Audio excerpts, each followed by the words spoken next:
A great inspiration of mine, Bedros Keuilian, once said, "How you do anything is how you do everything." That could not be more true, because your habits dictate how you do everything in your life.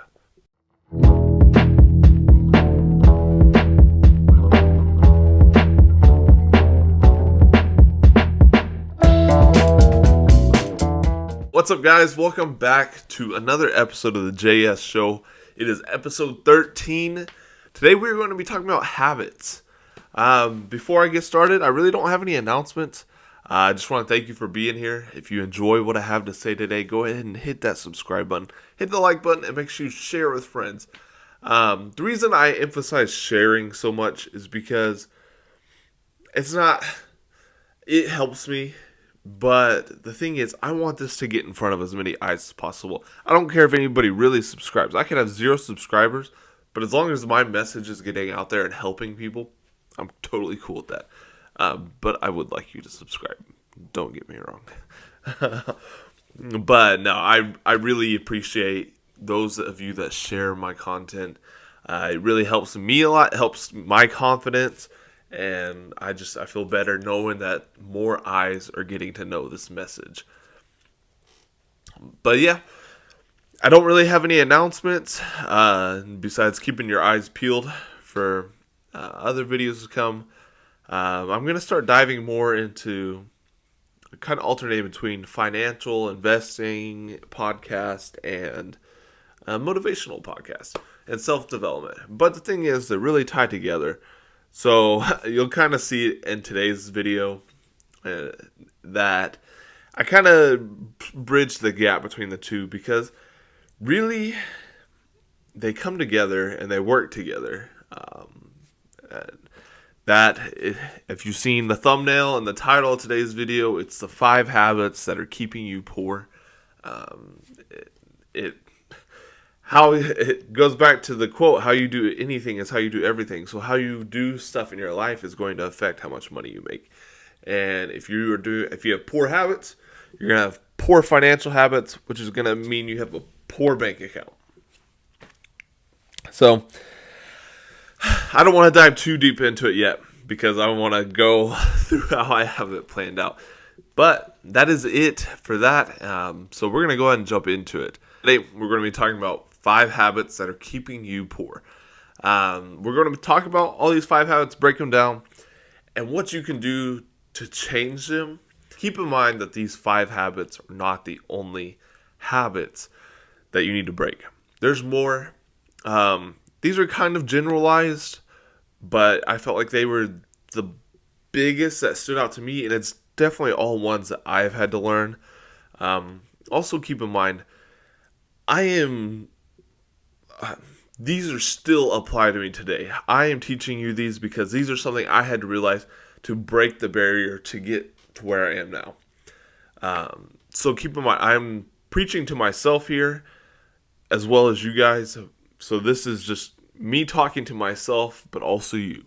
That being said, the first habit that is keeping you poor is your morning routine.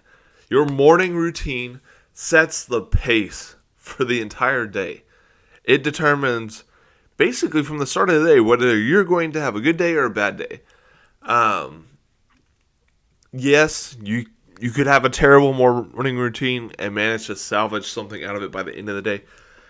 But why would you do that when you can start with a good morning routine and set yourself up for success throughout the entire day instead of having to work so hard just to get ahead a little bit every day? First of all, I didn't even have a morning routine.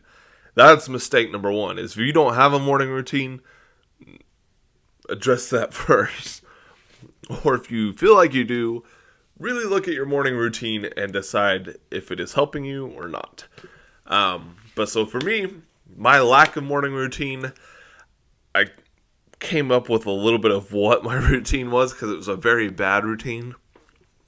So the mistake that I made is I would get up and hit the snooze button. My alarm would go off, hit the snooze button at least 2 or 3 times probably. And I didn't realize how bad of a negative effect that was having on me. Now it really, I forget the statistic, but it literally does kill you, because when you hit the snooze button, every time that alarm goes off, it increases your risk of stroke more and more. And that alone was like, oh, maybe not going to hit the alarm button anymore or the snooze button anymore. Something else that I would do is that I would get up. Very first thing I would do after I finally turned my alarm off, I would sit there and scroll on social media, whether it be TikTok, Instagram, Facebook, YouTube, whatever, or looking at or shopping on Amazon, whatever. That was another terrible thing to do, is get up and sit there and just scroll. Because what's that doing? First of all, that's terrible for your eyes and for your brain.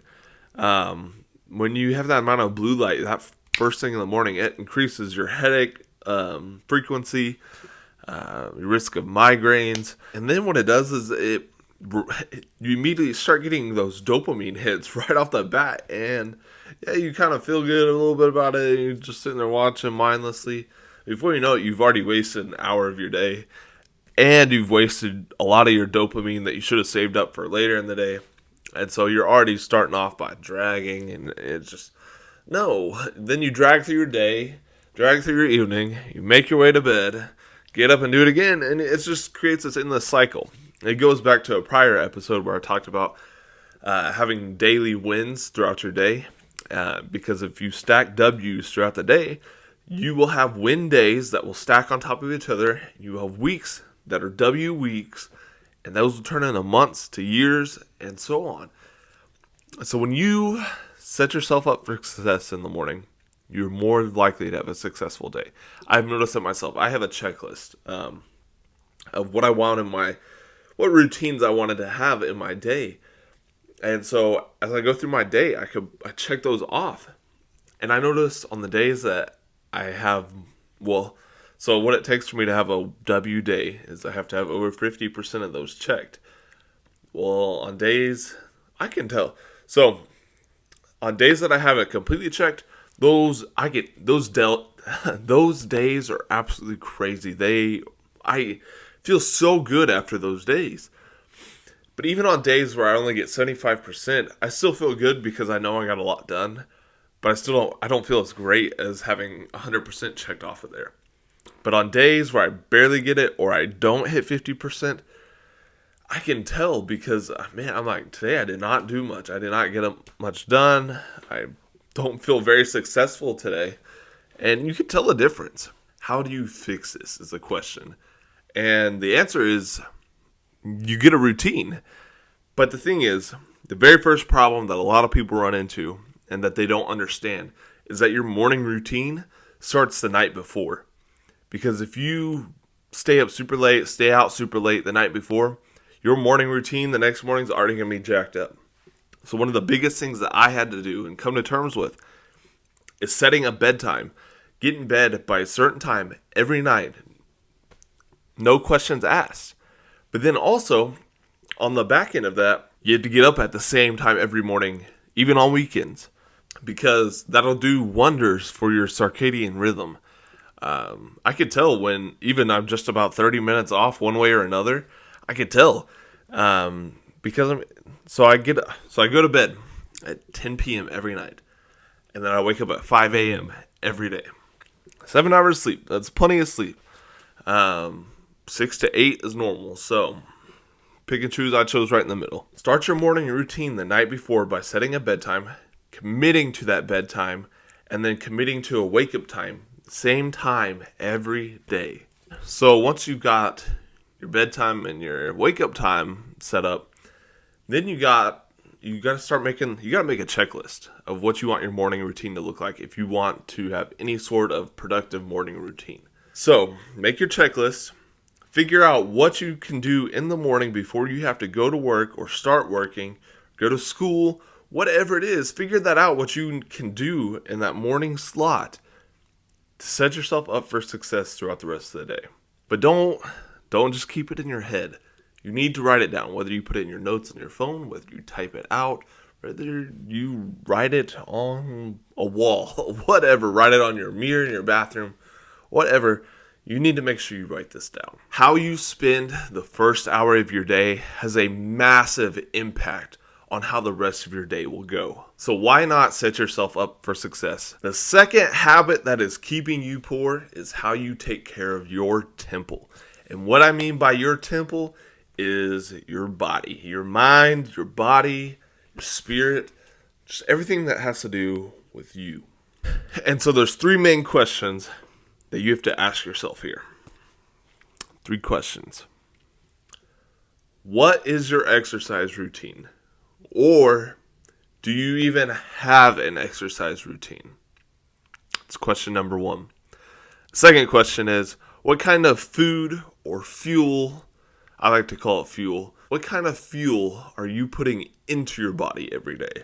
And then the third is, are you strengthening and tending to your mental health, or are you just repeatedly damaging it throughout the day? We're going to break down those 3 questions. It's simple. It's hard to do, but it's simple. It requires a huge amount of discipline. So, what is your exercise routine or lack thereof? Well, so for me, I have something that I do every day. Now, do I stay disciplined to it every day? No. But that is something that I am having to work on, is discipline.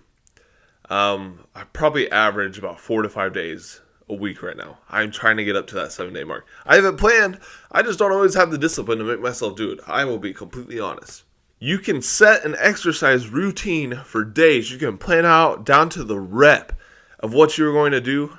But if you don't have the discipline to make yourself do it and do every rep, it's pointless and it was a waste of time. So, something that you need to work on and make easier for yourself is find a way to increase your discipline. Because something that I've had to do to even get to where I am right now is on my exercise routine. I have a whole routine planned out for every day of the week. But what I had to do was say, okay, this week I'm going to try to get 2 days done. And so I'd make sure I do 2 days. Like, okay, I could do 2 days. So then next week it's 3 days. I want to do 3 days in a row. And then 4 days and 5 days and 6 days. Same thing. It goes back to stacking W's. You need to make it where you can get small wins that stack upon each other. A lot of the time, what happens is discipline and motivation are fueled by confidence. If you have confidence in your ability that you can do something, the discipline and motivation will always be there.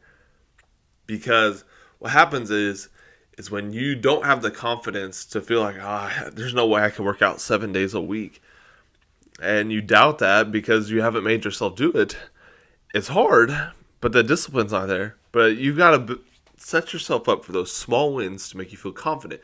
Because who here doesn't like winning? Because I know I hate losing. Just ask my family. My mom's cousin, you can ask her. She made me cry at Monopoly when I was like 10 or 11. But I'm a very competitive person. And most people are. Because that's just wired in us. If you're not competitive, I don't know what's wrong with you. No, I'm kidding. It's all love. But competitiveness is a huge driver. So you need to compete with yourself every day. Win every day. Stack those W's. And you will find yourself to become more and more confident in what you're doing. And then you can start to work out more and more and more and do more and more stuff. Because when you're confident, discipline and motivation will always be there. So do things. Find confidence building activities that you can do every day. So then the next thing that you have to do is address what you are fueling your body with.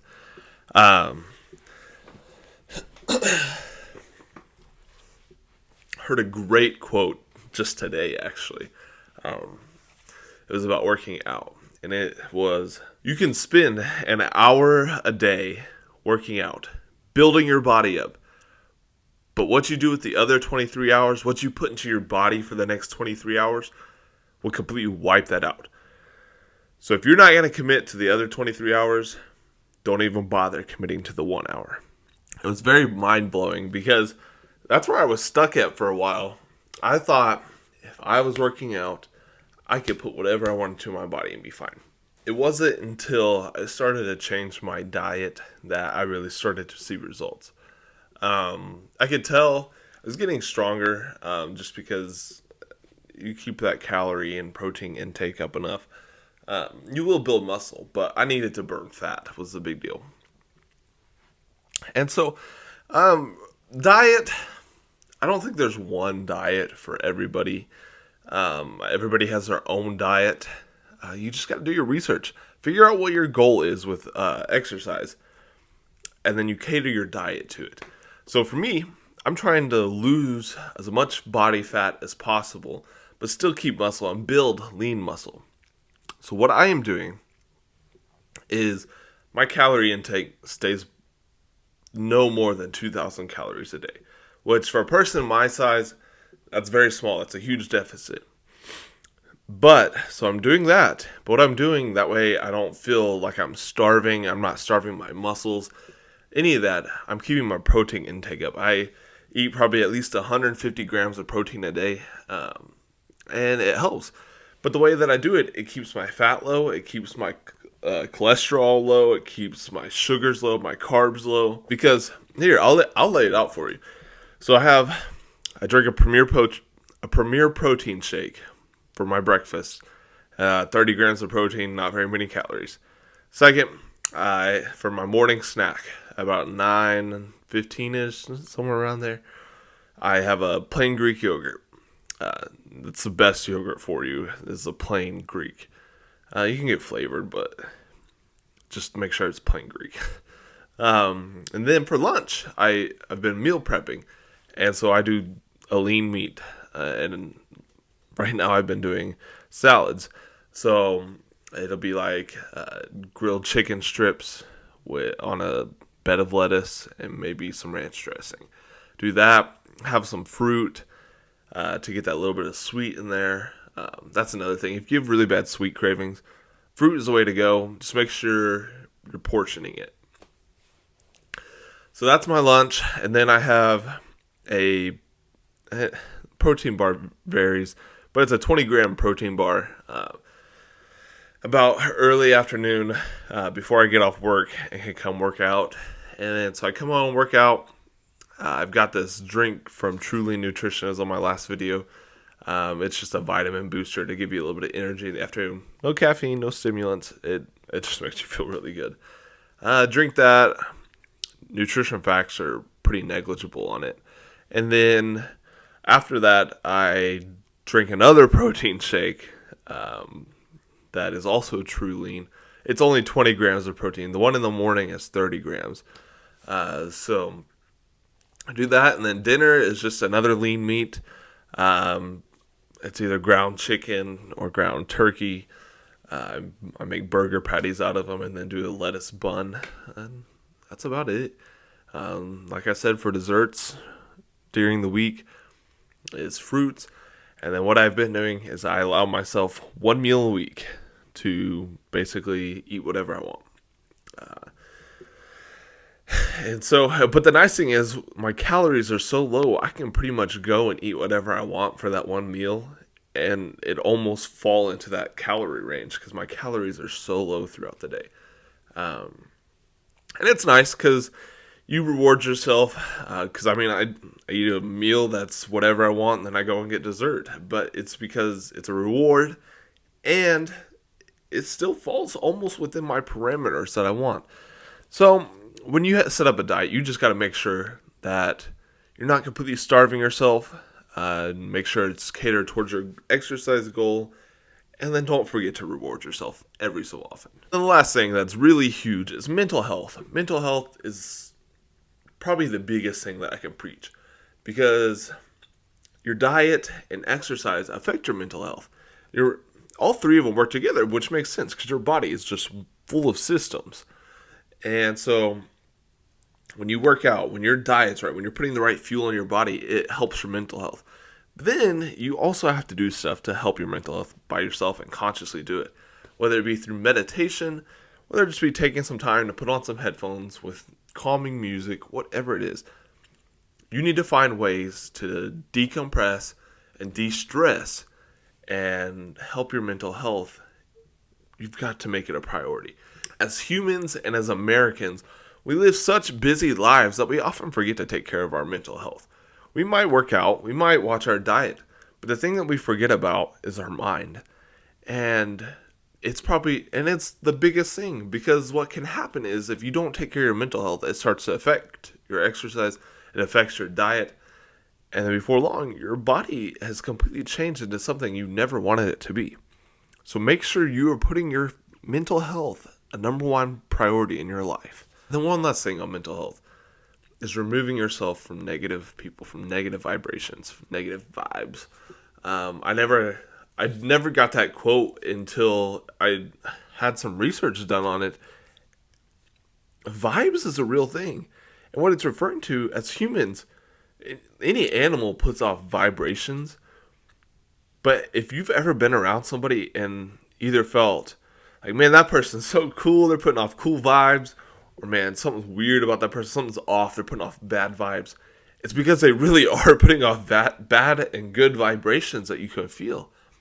So if you're constantly surrounded by people that you are getting bad vibes from, remove yourself or distance yourself as far as you can. Because before too long, those bad vibrations affect your vibrations, and then you start putting off bad vibrations. All right, so the third habit that is keeping you poor is how you spend your money. Obviously, but where and what you spend your money on often shows where your priorities are. Let's get a little personal here.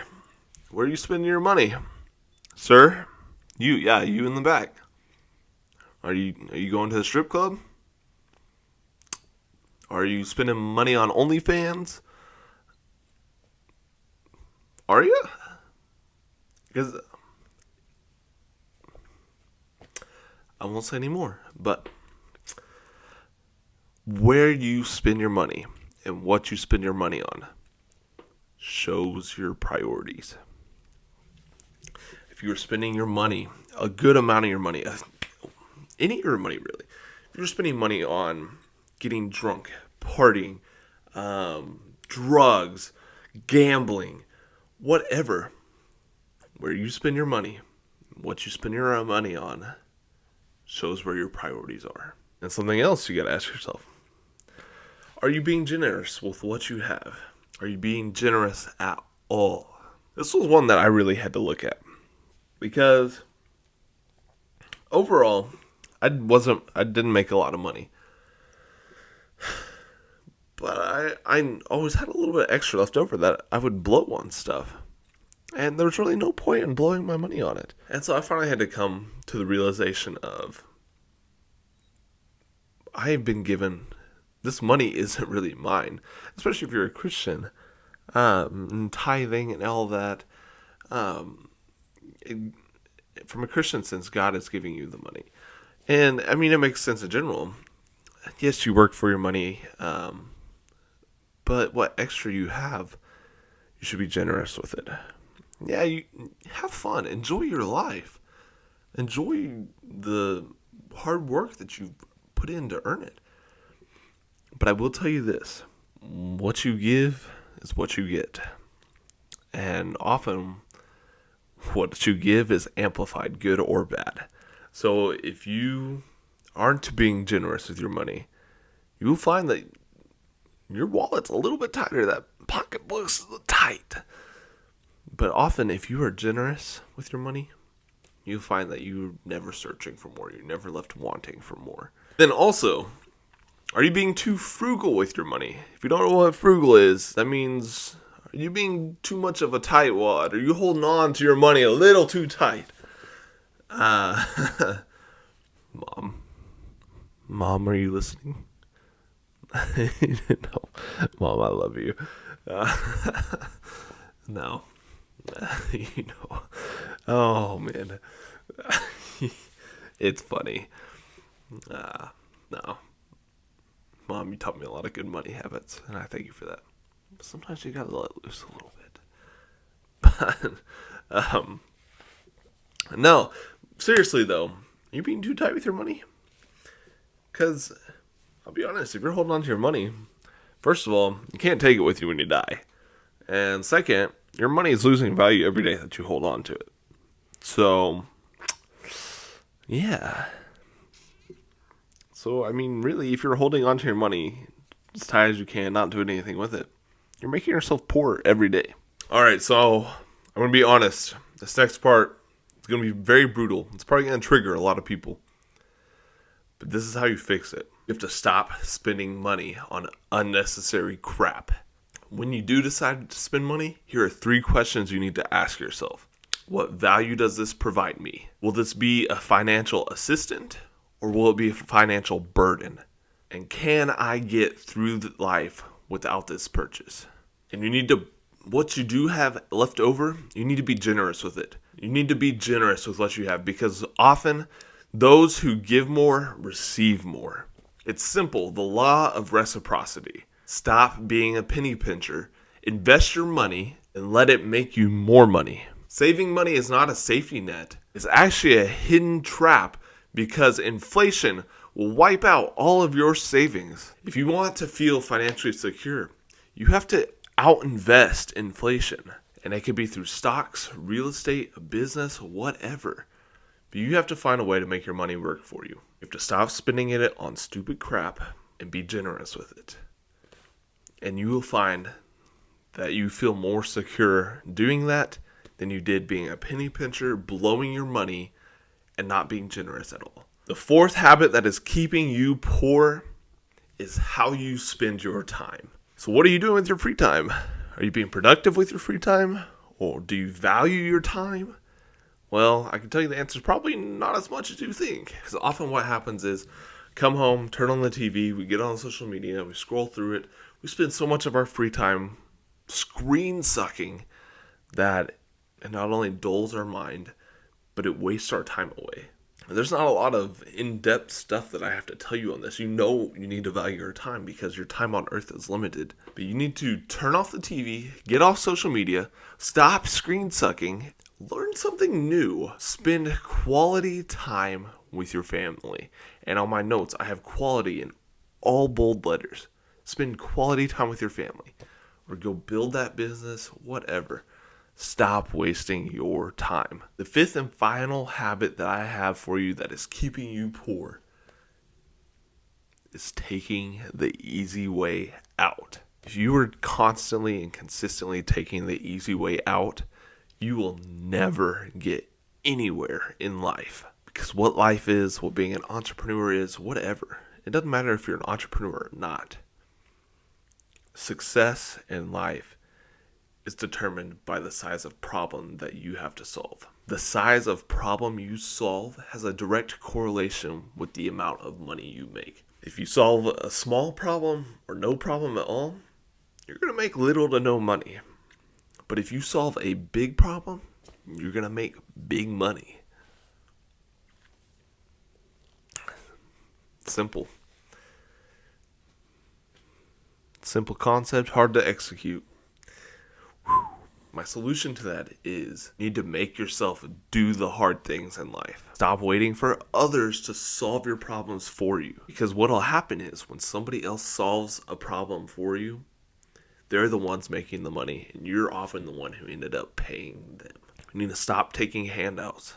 Stop wanting and taking free. How you do anything is how you do everything. If one area of your life is lacking, it's going to spill over into every other area of your life. Quit taking the easy way out. It's another hard-hitting episode, and I'll be completely honest with you guys. As I read through these and as I talk about them to you, it is hitting me just as hard as it is probably hitting you. Because yes, I have fixed these in my life, but there's still, I can look at times throughout my week and throughout my day that I can catch myself falling into these habits. They don't have a hold on me anymore, but a habit is very hard to completely get rid of. And the only way you can completely get rid of a habit is through discipline, consistency, and hard work. If you are tired of being poor and feeling insufficient, you need to break your bad habits. Self-growth begins with self-reflection. Once you fix your internal issues, it becomes much easier to fix the external issues. Just remember throughout the process, how you do anything is how you do everything. Well, that is all I have for you guys today. These were the 5 habits that are keeping you poor, keeping you from what you deserve, from what your family deserves. So why don't you go out there and break these habits? You can do it. If I can do it, you can do it. And if you need help, reach out. I got you. But man, it's so funny. These podcasts probably have a greater impact on my life than they do yours, because it's a good reminder to me to make sure that I am being the best version of myself possible. And I want the same for you. So my encouragement to you is go out there, take action. Don't wait around. Take action today, and tomorrow you will see a better version of yourself. But thank you guys for watching episode 13 of the JS Show. I love you guys, and I will see you in the next one.